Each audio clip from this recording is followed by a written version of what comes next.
Good evening friends. अपने income tax के cases की सीरीज में मैं अमित कुमार गुप्ता एडवोकेट जो केस आप लोगों के सामने आज डिस्कस करूंगा उस केस का नाम है brace iron and steel private limited versus additional commissioner of income tax. Friends, इस केस में एक बहुत ही यूनिक कंसेप्ट निकल करके आया जो कि डेप्रिसिएशन को लेकर के है। इस पूरे केस के अंदर एक पॉइंट जो निकल के आया वो ये निकल के आया कि क्या यदि एसएससी एसेट्स को खुद यूज नहीं करता और उसने ये एसेट्स किसी और को यूज करने के लिए दिए हुए हैं तो क्या एसएससी तब भी डेप्रिसिएशन उस पर क्लेम कर सकता है या नहीं कर सकता। फ्रेंड्स, इस केस में एक कंपनी थी बीएसएल। वो कुछ एसेट्स जो है उनके पास थे, प्लांट एंड मशीनरी, और वो उन एसेट्स को अपने लिए यूज कर रही थी। जब ये एसेट्स वहां पे यूज हो रहे थे तो उनकी जो वैल्यू थी बुक्स के अंदर वो करीबन 437 करोड़ रुपए थी। एसएससी एक कंपनी है जो कि एक SREI एक इंटरनेशनल कंपनी की सब्सिडरी कंपनी है, और जो SREI है उसका जो बिजनेस है वो लीजिंग का है और उसकी काफी सारी कंट्रीज के अंदर अपनी एक पहचान है जो कि लीजिंग का बिजनेस करती है। तो प्रेजेंट केस में जो एसएससी है वो SREI की एक सब्सिडरी कंपनी है। इस केस में जो एसएससी कंपनी थी उसने बीएसएल कंपनी से 1000 करोड़ रुपए के एसेट्स खरीदे जो कि एसेट्स उनकी बुक्स में 437 करोड़ रुपए के थे।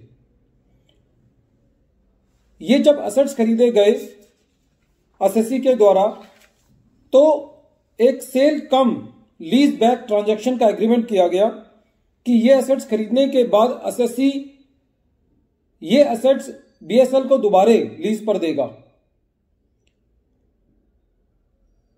जो असेसिंग ऑफिसर साहब का कहना था वो ये कहना था कि 437 करोड़ रुपए के एसेट 1000 करोड़ में खरीद के लीज पर दिए गए, तो उन्होंने इस पॉइंट को ये कहा कि ये शाम ट्रांजैक्शन है। एसएससी ने जब ये एसेट्स लीज आउट किए तो उनसे पहले एक सेल एग्रीमेंट किया गया। जब सेल एग्रीमेंट किया गया तो उसके ऊपर जब मशीनरी बीएसएल से एसएससी ने खरीदी तो उसके ऊपर वैट पे किया गया। उस वैट का अमाउंट भी काफी था।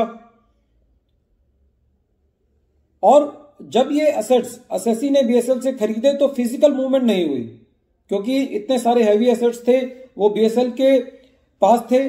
खाली एक एग्रीमेंट किया गया पेपर्स के ऊपर और जो ऑनरशिप थी वो बीएसएल से एसएससी की हो गई, और फिर एसएससी ने ये सारे एसेट्स बीएसएल को लीज पर दे दिए। और जब ये लीज पर दिए तो उस साल एसएससी ने इन एसेट्स पर 71 करोड़ रुपए का डेप्रिसिएशन क्लेम किया। असेसिंग ऑफिसर साहब ने जब ये सारी ट्रांजैक्शन को देखा तो उनको ऐसा लगा कि ये ट्रांजैक्शन जो है वो खाली ज्यादा डेप्रिसिएशन को क्लेम करने के लिए की गई है। एसेट्स मूव नहीं हुए हैं। वो एसेट्स पहले वो 437 करोड़ की बुक वैल्यू पे थे, अब इनको 1000 करोड़ रुपए पे खरीद लिया गया है। असेसिंग ऑफिसर साहब का कहना था कि एसएससी एक नई कंपनी है, इसकी इतनी नेटवर्थ नहीं है। तो ये सारे एलिगेशंस लगाते हुए असेसिंग ऑफिसर ने एसएससी को जो 71 करोड़ रुपए का डेप्रिसिएशन था वो डिसअलाउ कर दिया। मैटर सीआईटी अपील साहब के पास गया। सीआईटी अपील ने भी ज्यादा जद्दोजहद नहीं की और एओ के ऑर्डर को अपील रखा। मैटर ये दिल्ली आईटीएटी के पास आया। जब दिल्ली आईटीएटी के पास आया तो इस केस में पूरी डिस्कशन हुई और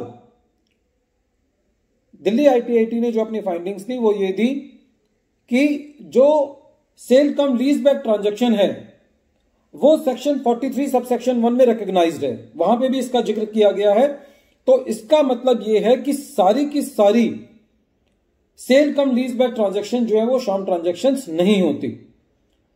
दूसरा, जब एक प्रॉपर एग्रीमेंट किया गया है तो यदि आप उसको शाम ट्रांजैक्शन कहते हैं तो असेसिंग ऑफिसर को रिकॉर्ड पे लाना चाहिए था कि किस वजह से उनको ऐसे लगा। खाली एसएससी ने 71 करोड़ रुपए का डेप्रिसिएशन क्लेम कर लिया तो इस वजह से ये नहीं कहा जा सकता कि ये ट्रांजैक्शन शाम है।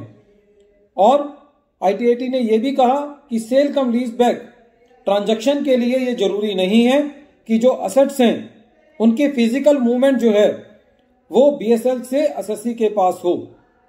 यदि उनके बीच में अरेंजमेंट होता है और ये उसके ऊपर पूरा प्रॉपर वैट पे किया गया है, और जो असेसिंग ऑफिसर साहब का ये कहना था कि जो असेसी है वो एक नई कंपनी है, उसकी नेटवर्क नहीं है, तो उन्होंने इस फैक्ट को इग्नोर किया कि जो असेसी है वो एक इंटरनेशनल कंपनी की सब्सिडरी कंपनी है जिसकी बहुत अच्छी नेटवर्क है, फॉरेन कंट्रीज के अंदर उसकी एक अपनी पहचान है, उसकी एक वैल्यू है। तो इन सारे फैक्टर्स को देखते हुए ITAT ने ये डिसाइड किया कि इस केस में इस ट्रांजैक्शन को शाम ट्रांजैक्शन कहना सही नहीं है और एसएससी जो है वो 71 करोड़ रुपए के डेप्रिसिएशन को क्लेम करने के लिए पूरी तरीके से मान्य है। फ्रेंड्स, डिपार्टमेंट कई बार खाली एलिगेशंस लगा करके हमारे जो क्लेम होते हैं उनको डिसअलाउ करता है। तो इस केस से हमको ये सीखने को मिलता है कि जब कभी भी डिपार्टमेंट हमारे ऊपर एलिगेशन लगाए तो हमको इस बात की प्ली लेनी है कि जो भी एलिगेशन है उसका एडवर्स जो इफेक्ट है उसके लिए डिपार्टमेंट एविडेंस प्रोड्यूस करे, अपने ऑर्डर के अंदर उसका जिक्र करे।